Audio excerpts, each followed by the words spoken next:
जय श्री गजानन माऊली. सर्वांचं स्वागत आहे गृहिणी स्पेशल मराठीवर. आजचा दिवस तुम्हाला खूप चांगला जाऊ दे हीच महाराजांच्या चरणी प्रार्थना. गॅसची शेगडी आहे ती आतापर्यंत माझी खूप चांगली चालली. एक व्हिडिओ केलेला आहे मी याच्यावर, फ्लेम कशी वाढवायची त्याच्यावर. आणि आता जेव्हा फ्लेम कमी करते तर तेव्हा तो पूर्णपणे विझून जातो. तर असं बऱ्याच वेळा होतं. यूट्यूबवर किंवा इतर ठिकाणी सर्च केलं मी तर या पद्धतीचा व्हिडिओ कुठेच नाही मिळाला. तर म्हटलं चला इतरांना याचासुद्धा फायदा होईल. हे जे आहे जे रिपेअर करतात त्यांच्याकडे गावाकडे असे शेगडी रिपेअर करत होते, तर त्यांचं पाहिलेलं आहे की त्यांनी कशा पद्धतीने केलं आणि तेच तुम्हाला आज मी व्हिडिओमध्ये सांगणार आहे. तर व्हिडिओ शेवटपर्यंत पहा आणि आवडल्यास लाईक, शेअर आणि सबस्क्राईब करा. तर चला सुरुवात करूया. तर ही शेगडी आहे, हे जे बर्नर आहे हे जेव्हा कमी केलं जातं तेव्हा ते बंद पडून जातात. तर मी तुम्हाला सुरू करून दाखवते म्हणजे लक्षात येईल. फ्लेम वगैरे व्यवस्थित आहे. जी व्हिडिओमध्ये सांगितलेलं आहे मी की इंजेक्शन आहे, बऱ्याच ठिकाणी याचं असतं स्टोची पिन वापरतात, मी इंजेक्शनच वापरते. तर ते दिलं की फ्लेम चांगली होती याची. आता हे जेव्हा कमी केलं जातं तेव्हा हा गॅस विझून जातो, पूर्णपणे विझला. आता हा कमी केलं तेव्हा परत एकदा दाखवते.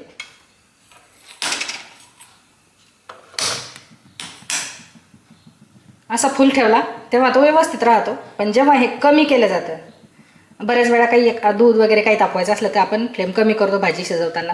पण जेव्हा हे कमी केलं जातं तेव्हा तो पूर्णपणे विझून राहिलेला आहे. तर याची सोपी पद्धत आहे, खूप काही जास्त कठीण नाही, अगदी कोणीसुद्धा करू शकेल या पद्धतीचं आहे. तर हे कसं करायचं त्याच्यासाठी अगोदर जी शेगडी आहे ती मी इथून काढून घेणार आहे. तुमची जर शेगडी निघत नसेल तर सिलेंडरचं जे बटन आहे ते पूर्णपणे बंद करायचं आणि त्याच्यानंतरच हे करायला सुरुवात करायची. तर अगोदर शेगडी काढून घेणार आणि त्याच्यानंतर तुम्हाला दाखवते कशा पद्धतीने करायचं.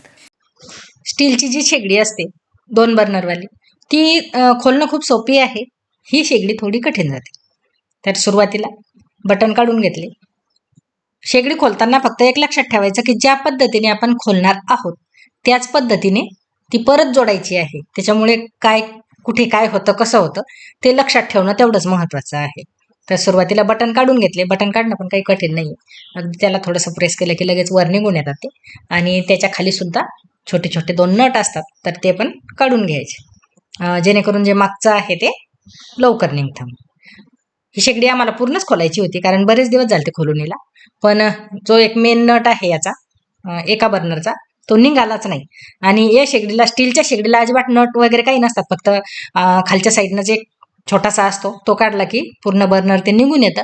पण या शेगडीचे हे जे 4 नट आहे वरचे गोल्याचे, तर त्यातले 2 काढणं होते आणि या बाकी 2 याचे निघाले आणि एक याचा खूप प्रयत्न केला तरी पण ते काही निघालं नाही. खोबऱ्याचं तेल वगैरे टाकून पाहिलं त्यानं तरी लवकर निघतात पण त्याने काही निघालं नाही. त्याच्यामुळे एक जे बर्नर आहे ते तसंच ठेवलं, ते काही काढलं नाही. आणि जे मेन होतं खराब झालेलं तर ते निघालं होतं. आणि हे नाही काढलं तरीही चालतं. जे बटन आहे आपल्याला बटनाच्या शेजारचाच याचा हे आहे की ते निघालं म्हणजेच आपलं जे काम आहे ते पूर्ण होणार होतं. पण बर्नर काढल्यानंतर बाकीची जी साफसफाई आहे ती पण होऊन जाते. त्याच्यामुळे ते आम्ही काढायचा प्रयत्न केला पण तो काही निघाला नाही. अगदी बटनाच्या शेजारीच एक छोटासा नट असतो तो काढावा लागतो. तो काढल्यानंतरच जे बटन आहे बटनाच्या मध्ये जी स्प्रिंग त्याचं जे साफसफाई करायचं आहे ते सर्व निघतं. तर हा जर नट जर नाही काढला तर ते निघत नाही.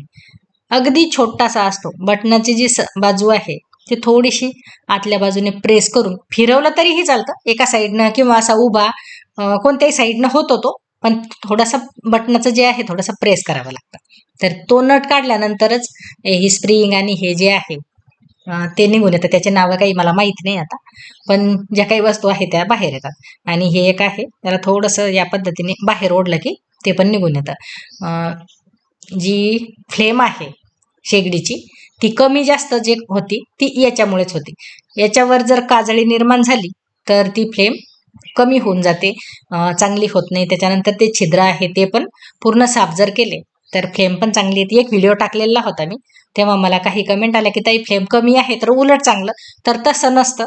फ्लेम जेव्हा कमी आपण बटनाने फिरवून जी फ्लेम कमी करतो तर तेव्हा गॅस कमी लागतो. पण जर फ्लेम आपण जे बटन आहे ते फुल ठेवलं गॅसचं आणि त्याच्यानंतर जे फ्लेम आहे ती कमी आली तर त्याच्यामध्ये पण गॅस जास्त जळतो. तर नेहमी हे जे बर्नर आहे हे साफ करायला पाहिजे. त्याच्यामध्ये कचरा अडकलेला असतं. कचरा अडकल्यामुळे जो जाळ आहे तो कमी येतो आणि आपला गॅस आहे तो आपल्याला जास्त लागतो. तर त्याच्याचमुळे हे नेहमी साफ करायला पाहिजे. त्याच व्हिडिओमध्ये काही कमेंट होते ताई या पद्धतीने जर सुई त्याच्यामध्ये केली तर त्याचे छिद्र मोठे होतील, गॅस तर तसं काही होत नाही. अगदी जे रिपेअरवाले करतात त्याच पद्धतीने इथे मी तुम्हाला सांगत आहे. त्याच्यामध्ये काजळी खूप जमा झालेली होती आणि त्या काजळीमुळेच जेव्हा जी फ्लेम आहे ती कमी केल्यानंतर तो गॅस विझून जात होता. आणि बऱ्याच वेळा असं होतं की आपण कमी गॅस करतो, सवय असते. मलाही तसंच झालं 1-2 वेळा. कमी गॅस केला आणि लक्षच नाही की हा विझलेला आहे आणि तसाच राहिला. त्याच्यानंतर असं थोडासा वास यायला लागला तेव्हा समजलं की आपल्याकडून हे झालेलं आहे आणि म्हटलं आता रिपेअर केल्याशिवाय त्याला इलाजच नाही.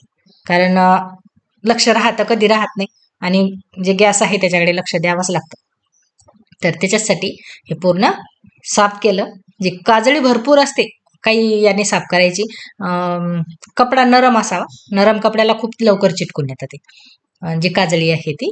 आणि या पद्धतीने जर फिरवलं, जास्त प्रेस करायची आवश्यकता नाही, नुसता असा कपडा फिरवला तरी पण त्याला ते आतलं जी घाण आहे ती पूर्ण त्याला लागून येते. तुम्हाला कपड्यावर दिसत असेलच पांढरा कपडा आहे तो आतल्या बाजूने. आणि जे मेन छिद्र आहे 2-3 छिद्र असतात त्याला. तर एक आपण जेव्हा गॅस कमी करतो तेव्हा त्याची फ्लेम कमी येते, तर त्याचं एक असतं, मोठ्या याचं एक असतं. तर त्याच्याचमुळे ते पण साफ करणं तेवढंच महत्वाचं आहे. आणि त्या छिद्रावर जर काजळी निर्माण झाली तर गॅस विझतो, कारण त्यातून हवाच बाहेर येत नाही, त्याच्यामुळे तो विझून जातो. तर ते पण साफ करावं लागलं. आणि ते साफ करताना अगदी बारीक सुई आहे ही.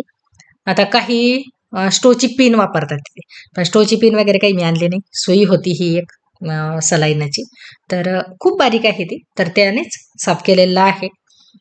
त्या सुईला पण ती आतल्या छिद्रातली जी काजळी आहे ती लागून येते आणि पूर्ण साफ झालेलं आहे. पूर्ण साफ झाल्यानंतर गॅसची जी फ्लेम आहे ती पण चांगली येते आणि कमी केला गॅस तरी पण विझत नाही. बाहेर जर रिपेअर करायला नेलं तर याचेच रिपेअरवाल्यांनी म्हणजे 2-3 दिवस शेगडी तर तिथे ठेवावीच लागते आणि पैसे जातात तेही वेगळं. तर घरच्या घरी अगदी काही वेळामध्ये, आता नवीन जर आसान करणारे तर वेळ लागेल थोडासा.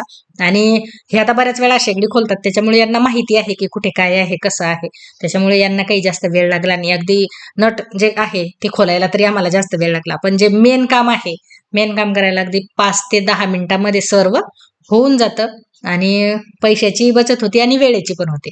शेगडी जर दुकानावर दिली त्या माणसांच्या रिपेअर करायला तर घरी स्वयंपाकाचा परत प्रॉब्लेम येतो. त्याच्याचमुळे जे काही कामं आहेत शेगडीचे ते घरीच करत असतो आम्ही. आणि हे इथून गॅस येतो बाहेर आणि त्याच्यानंतरच जाळ तयार होतो. तर ते पण जे आहे छिद्र ते त्याच्यामध्ये बारीक सुई जाते. ही सलाईनाची सुई आहे.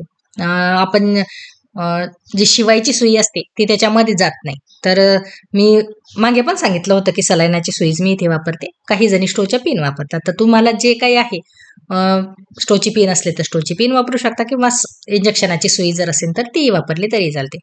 ज्या पद्धतीने खोललेला आहे शेगडी त्याच पद्धतीने ती परत लावायची. बटन लावताना हे जे हा नट आहे हा लावताना बटन थोडंसं प्रेस करून ते उभ्या साईडनं पण लावता येतं आणि आडव्या साईडनं पण होतं.